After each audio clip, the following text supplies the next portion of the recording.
La vidéo d'aujourd'hui est sponsorisée par les éditions Tana, qui m'ont gentiment envoyé ce livre, Le tarot des plantes sauvages, par Marine Lafont et Sandrine de Bormand. Et je vais vous en parler quelques minutes si ça vous dérange pas.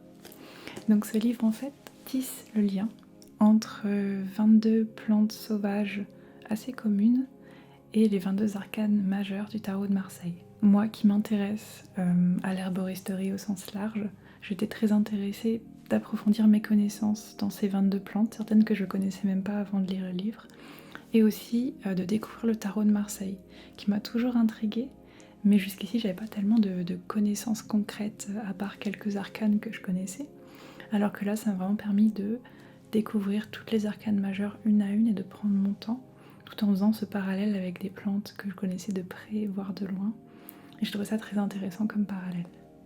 Le livre vient aussi avec un jeu de cartes des 22 plantes sauvages qui sont liées aux 22 arcanes majeures, ce qui vous permet aussi, si vous le désirez, de vous initier au tirage de cartes.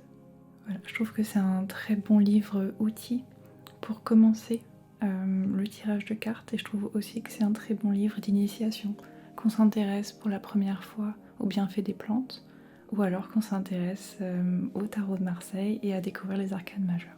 Et je voulais remercier une nouvelle fois les éditions Tana de sponsoriser cette vidéo et de m'avoir envoyé ce livre. Merci beaucoup.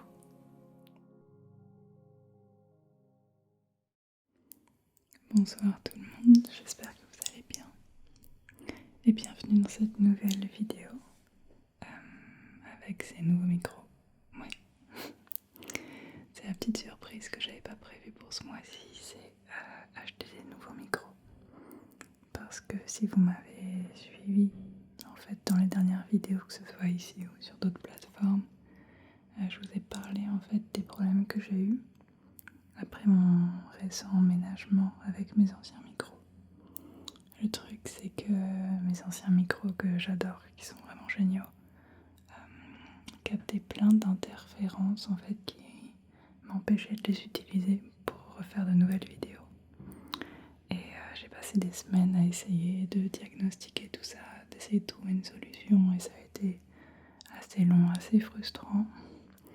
J'ai d'ailleurs eu pas mal d'aide de pas mal de personnes sur Twitter et ailleurs aussi, et merci énormément si vous m'avez conseillé, si vous m'avez aidé par rapport à tout ça, parce que ça m'a vraiment fait du bien de ne pas être seule dans ces déboires, donc merci encore.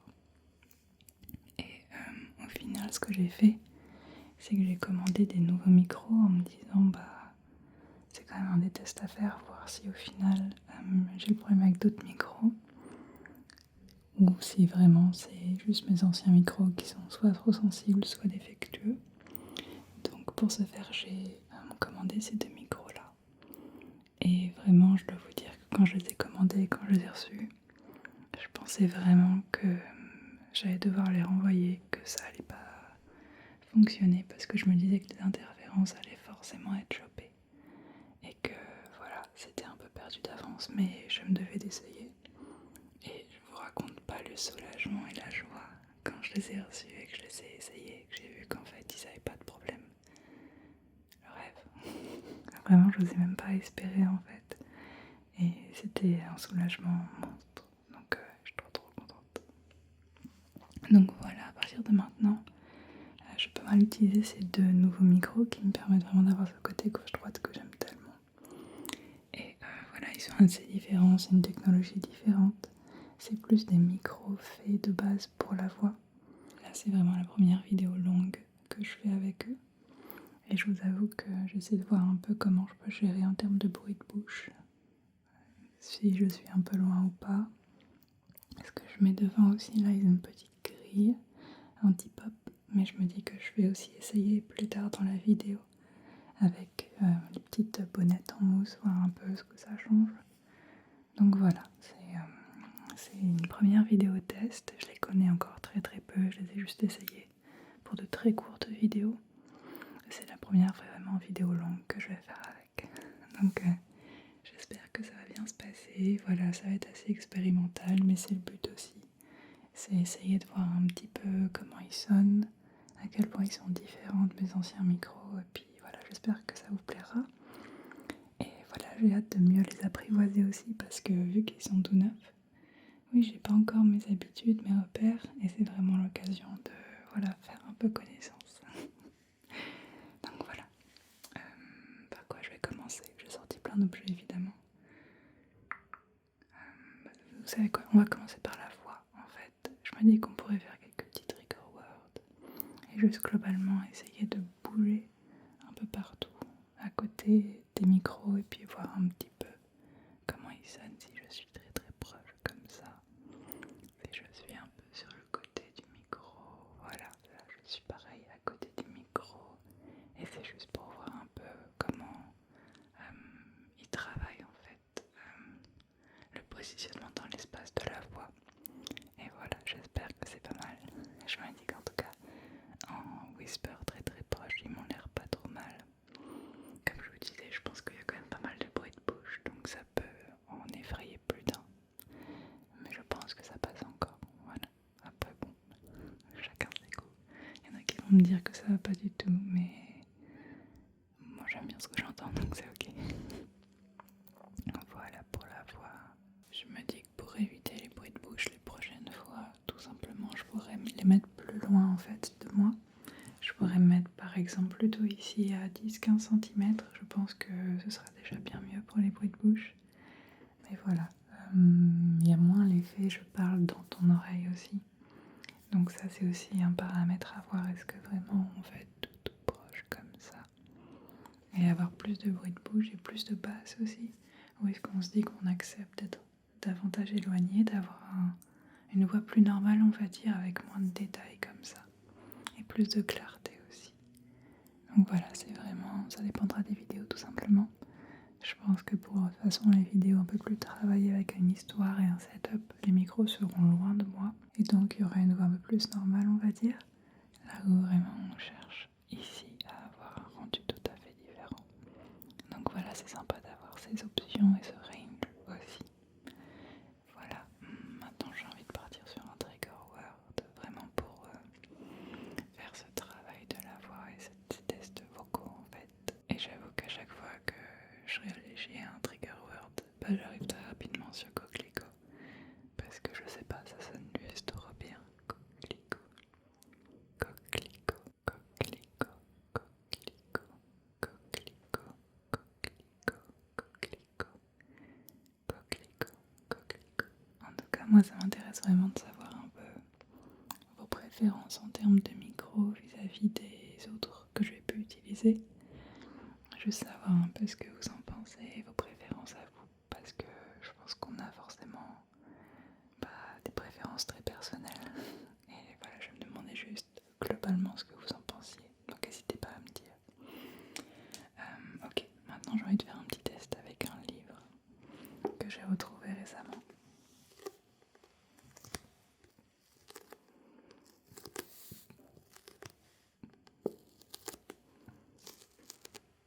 En tout cas, je trouve que ça capte assez bien les sticky fingers.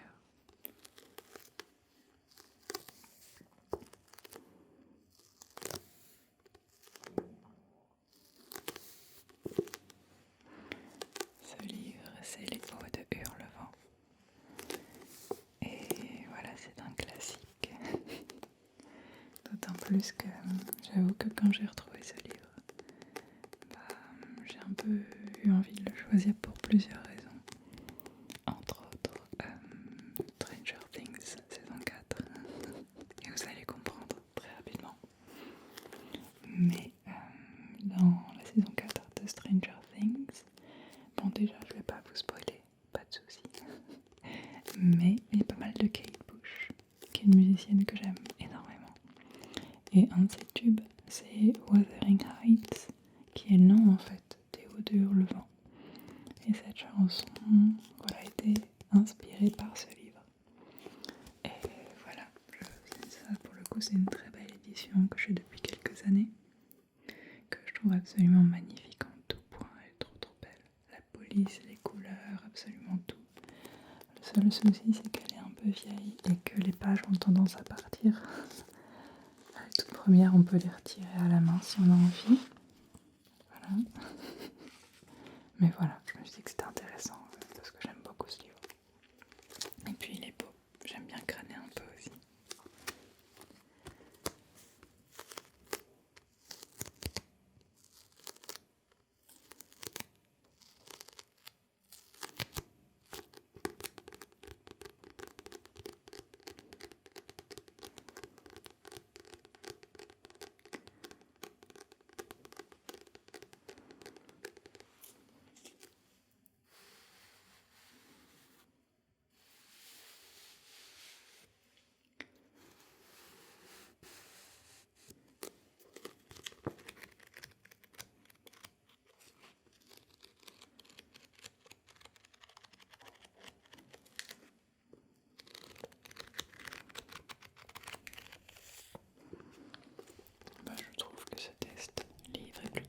aussi, les sons me plaisent assez bien.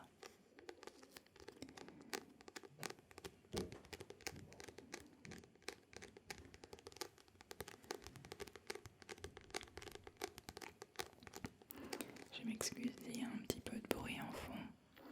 C'est juste que là, je filme le dernier jour où je suis tranquille chez moi avant de repartir à Paris pour retravailler sur des performances live à la Gaîté. Je sais pas si vous êtes au courant, mais j'ai fait quelques performances live ASMR en avril. Et là, on remet ça en juin avec la suite. Et donc, j'y retourne pour préparer cette suite. Et je voulais vraiment vous refaire une vidéo parce qu'avec les soucis de micro et tout, j'ai l'impression que j'ai pas été très présente. Donc voilà, je voulais vraiment vous tourner ça aujourd'hui, même si c'est un petit peu bruyant. Parce que voilà, je m'en veux toujours un peu quand je suis absente trop longtemps. Donc désolée, pardon. Je m'excuse. Ok, trigger suivant. Pour le trigger suivant, je vais vous présenter un objet qu'on m'a envoyé récemment, en fait juste avant mon déménagement.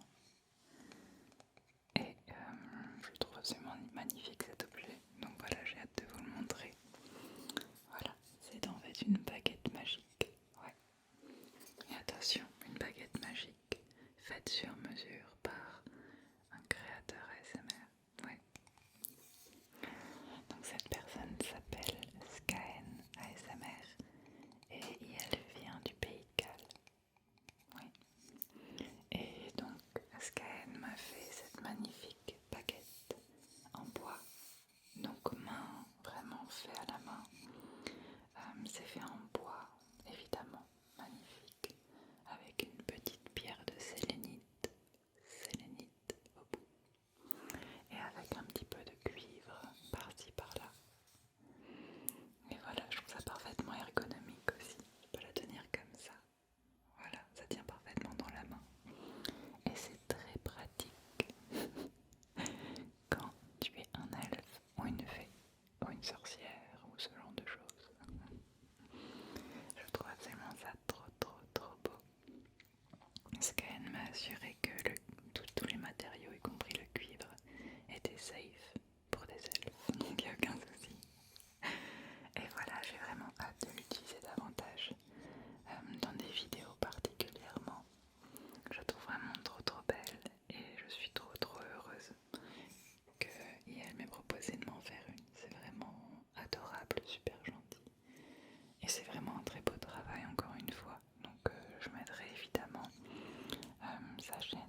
c'est quand même assez précis, je suis assez contente de ça. Parce que mes anciens micros étaient vraiment ultra précis et sensibles. Et j'avais peur de perdre en fait en sensibilité avec cela, mais pas tellement.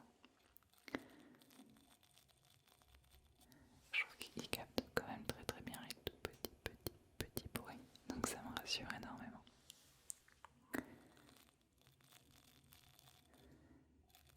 Mais je me demande quand même s'il mange pas un peu plus la batterie de mon enregistreur. Parce que là, mine de rien, j'ai quand même changé 2 fois les piles pour cette vidéo. Donc ouais, à voir.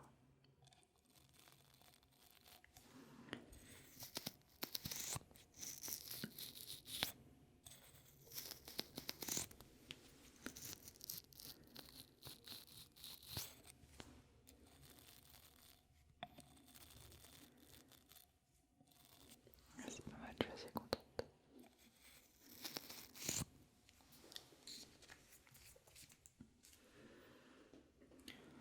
On peut aussi essayer ce classique rouge à lèvres marron que j'aime bien sortir régulièrement.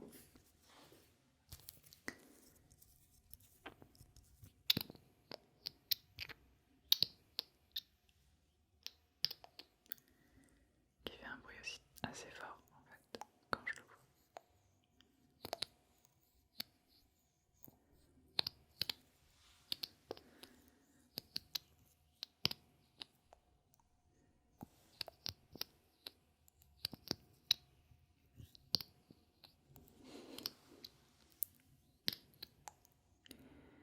Ah, il est assez beau aussi. Il faudrait que je vous le swatch un jour. En fait, il faudrait que je fasse une vidéo swatch.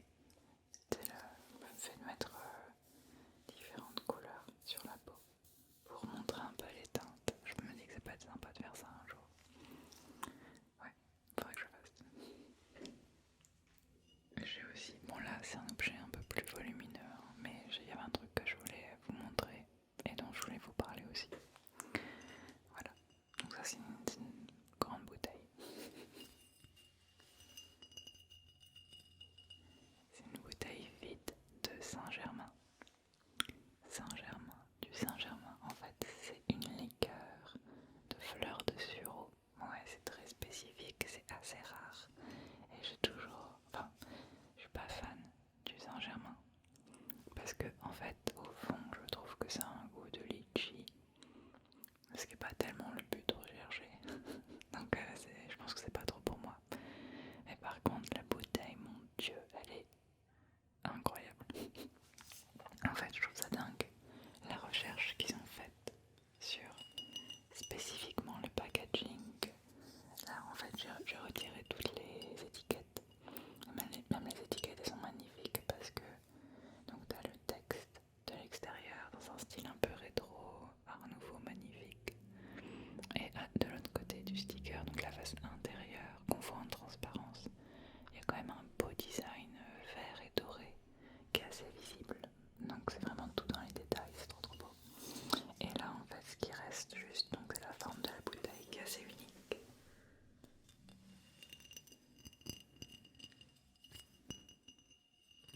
Et il reste forcément le bouchon.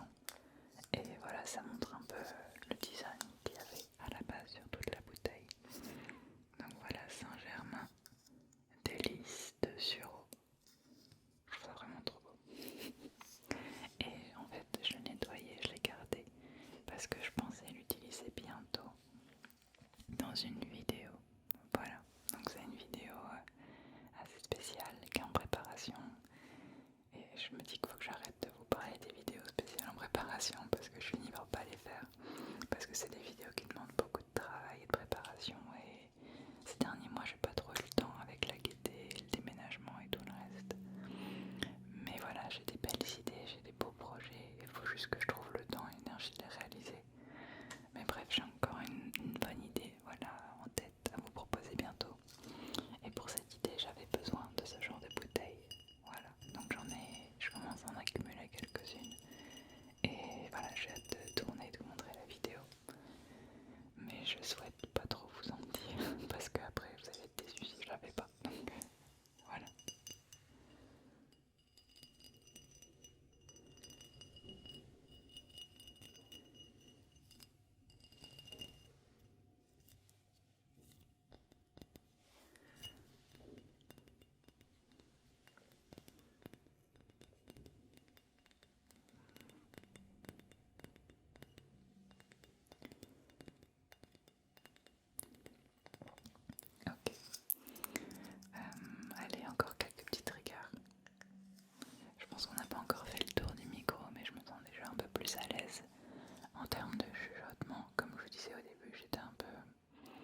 passer au bonnet en mousse, je me suis dit qu'on pouvait faire un peu de très classique tapping sur du liège. Ouais. Voilà, ça marche tout le temps.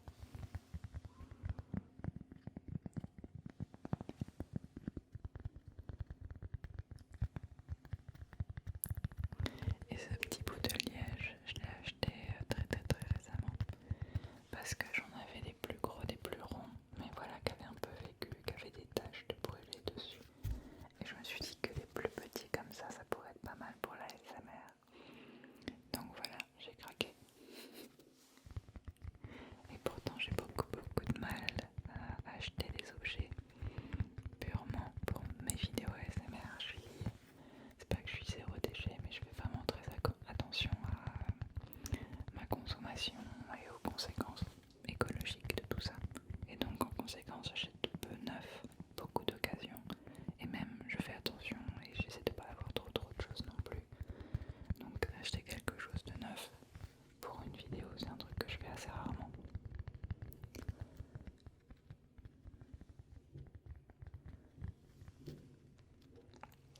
Mais parfois ça m'arrive, comme là, pour le coup.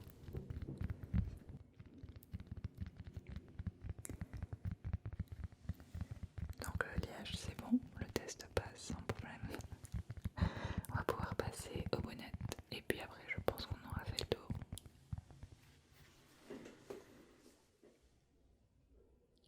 Ok, donc là on a changé, on a mis les bonnettes. Et quand je dis on, je veux dire moi. Je sais pas pourquoi je dis on. Voilà, parce que ce que j'avais avant de mettre les bonnettes, c'était ça. C'est un petit filtre anti-pop, voilà, qu'il y avait juste devant, qui est censé atténuer des sons un peu durs comme les P, les T, ce genre de choses. Et voilà, il est très beau. Donc je me suis dit que j'allais essayer avec. Et là, j'essaie sans, mais avec la bonnette. Ok. Et c'est censé faire un petit peu le même effet. C'est un petit peu le même but aussi, c'est protéger les micros. Donc de la respiration, de certains sons un peu durs aussi. Mais voilà, c'est un peu plus classique quoi, c'est pas de la recherche comme ces petites choses. Voilà, qui sont probablement créées spécifiquement pour le micro, c'est ça que je veux dire.